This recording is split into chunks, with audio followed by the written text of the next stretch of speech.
बच्चों, आज जिस विषय पर हम बात करने वाले हैं वह विषय है भारत की प्रमुख जनजाति। और उस भारत की प्रमुख जनजाति में हम बात करेंगे नागा जनजाति के बारे में, जिसे इंग्लिश में नागास कहा जाता है। तो नागा जनजाति जो कि भारत की एक प्रमुख या महत्वपूर्ण जनजाति है, आज हम इस विषय को डिस्कस करने वाले हैं। सबसे पहले हम बात करेंगे कि नागास जो हैं इनका हैबिटाट कहाँ है, यानी कि इनका निवास क्षेत्र कहाँ पर है।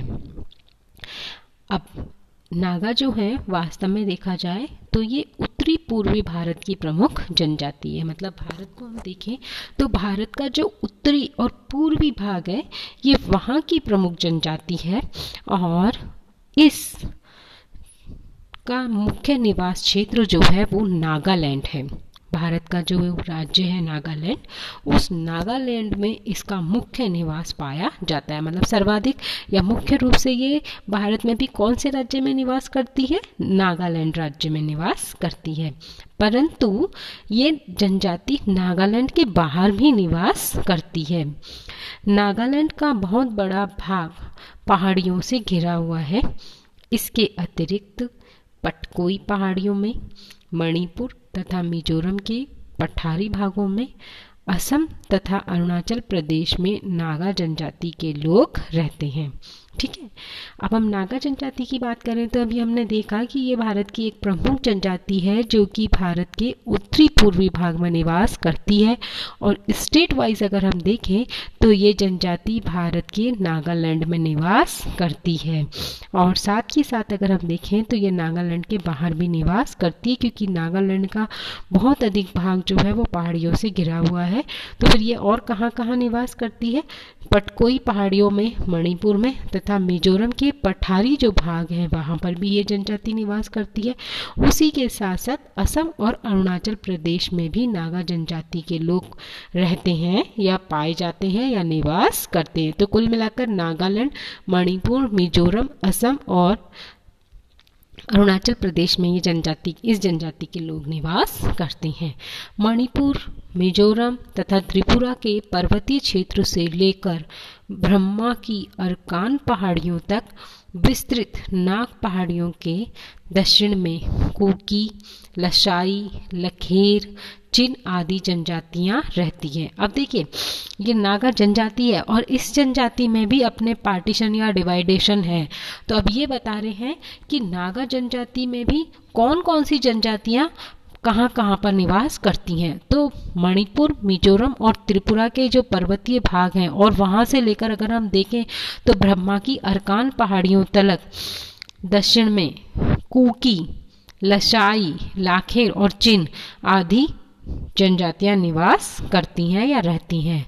अब है सुमनसिरी नदी के पश्चिम में आका, अरुणाचल प्रदेश में डफला, मिरी और लपातई और डिहोंग घाटी में गलोंग, मिनयोग, पासी, पद्मा और पंगी नागा जनजाति के उपवर्ग रहते हैं। मतलब नागा एक जनजाति है, उसके भी कई उपवर्ग हैं जो अलग अलग जगहों पर निवास करते हैं। तो नागा जनजाति के अलग अलग उपवर्ग अलग अलग क्षेत्रों में निवास करते हैं। वास्तव में भारत के उत्तरी पूर्वी सीमांत प्रदेश में पटकोई से चीन पहाड़ियों तक असम और ब्रह्मा के बीच जाति संबंधी कोई स्पष्ट रेखा नहीं है, और इन जातियों में सांस्कृतिक और जातीय दोनों दृष्टि से घनिष्ठ संबंध है। आप क्या कह रहे हैं यहाँ पर? ये कह रहे हैं कि वास्तव में अगर हम देखें तो उत्तरी पूर्वी जो हमारा सीमांत है, जिसमें अगर हम देखें तो पटकोई से चीन की पहाड़ियों तलक, और इधर अगर हम देखें तो असम और ब्रह्मा के बीच यहाँ पर जाति संबंधी कोई स्पष्ट विभाजन रेखा नहीं है, और इन जातियों में सांस्कृतिक और जातीय दोनों दृष्टि से घनिष्ठ संबंध है। नागा पहाड़ियों के निवासी भारत की अन्य आदिम जनजातियों की अपेक्षा उच्च स्वर का है। यूएसए के मिशनरीज पहुंचने से नागाओं की वेशभूषा और रहन सहन में बहुत कुछ परिवर्तन आ गया है।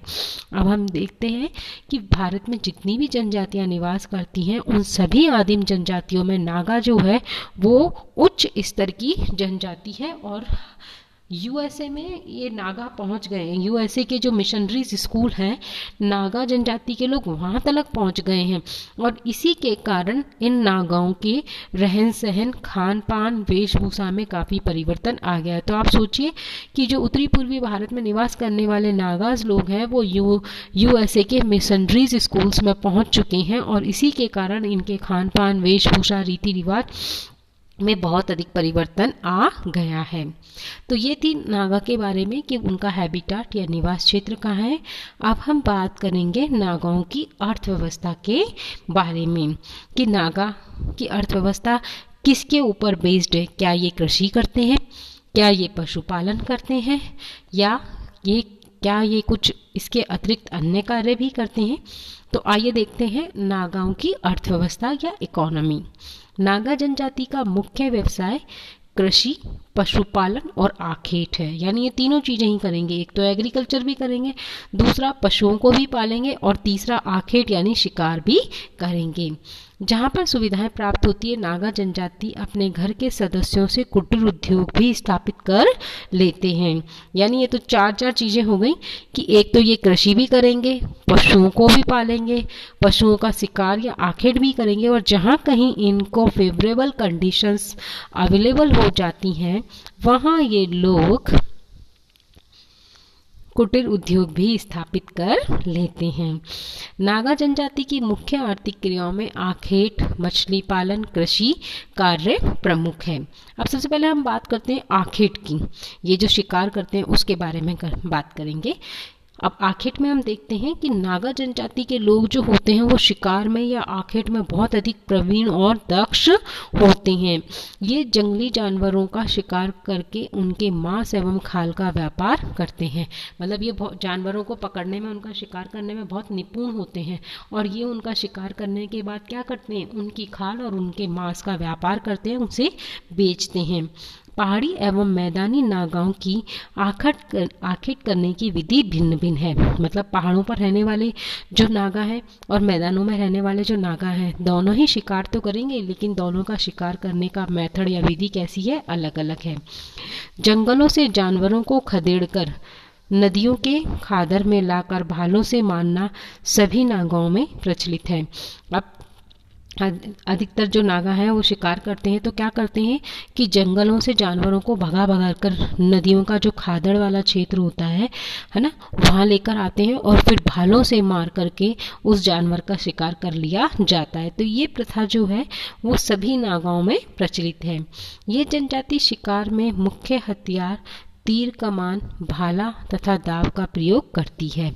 अब ये शिकार में भाले का, तीर कमान का और एक दाव जो होता है उसका प्रयोग करते हैं। इनका सर्वप्रिय हथियार जो है वो यहाँ पर दाव है। मतलब नागा जनजाति का महत्वपूर्ण जो हथियार है वो क्या है, दाव है, जो अनेक कार्यों में उपयोग में आता है। दावा फरसे के समान होता है। अब ये क्या होता है, फरसे के समान होता है। तीर पर विष लगाना यारम नागाओं में बहुत अधिक प्रचलित है। अब जो नागाओं का एक उपवर्ग है यारम, वो लोग क्या करते हैं, तीर पर विष लगाकर शिकार करते हैं। आखेट के नियम का पालन सभी नागाओं द्वारा कठोरता से किया जाता है। अब ऐसा नहीं है कि इनके आखेट करेंगे तो कोई नियम नहीं है, इनमें भी आखेट करने के कुछ नियम है और उन नियमों को सभी नागाओं के उपवर्ग द्वारा फॉलो किया जाता है या उसका कठिनाई से या कठोरता से पालन किया जाता है। जैसे कृषि के समय कोई भी नागा शिकार नहीं कर सकता। अगर ये लोग कृषि कर रहे हैं तो कृषि करेंगे तो ये कोई शिकार नहीं करेंगे। यदि किसी अन्य गांव की सीमा में शिकार किया जाता है तो अन्य लोग भी शिकार के हिस्सेदार होते हैं। अच्छा, अब ये शिकार करते करते किसी अन्य गांव में पहुंच गए तो फिर क्या होगा, अगर उनकी सीमा में इन्होंने शिकार किया तो फिर इन्हें उन गांव वालों को भी क्या करना पड़ेगा, हिस्सेदारी देनी पड़ेगी जिनकी सीमा में इन्होंने शिकार किया है। तो ये था नागाओं की अर्थव्यवस्था का प्रमुख जो हमने देखा, प्रमुख आर्थिक क्रिया नागाओं की अर्थव्यवस्था की वो हुई आपकी आखेट। तो हमने आज देखा कि नागा जो है उनका निवास क्षेत्र कहाँ है, वो कहाँ रहते हैं, उसके अलावा उनकी जो अर्थव्यवस्था है उसमें वो कौन कौन से कार्य करते हैं। तो आज हमने देखा है कि नागा मुख्य रूप से आखेट भी करेंगे, कृषि भी करेंगे, पशुपालन भी करेंगे, मछली पालन भी करेंगे, कुटीर उद्योग भी लगाएंगे। लेकिन उसमें से अभी हमने केवल आज एक ही इनका व्यवसाय डिस्कस किया है, वो है आखेट। अब जो इनकी कृषि है, इनका पशुपालन है, इनके कृषि कुटीर उद्योग है, मछली पालन है, ये सब हम नेक्स्ट वीडियो में डिस्कस करेंगे।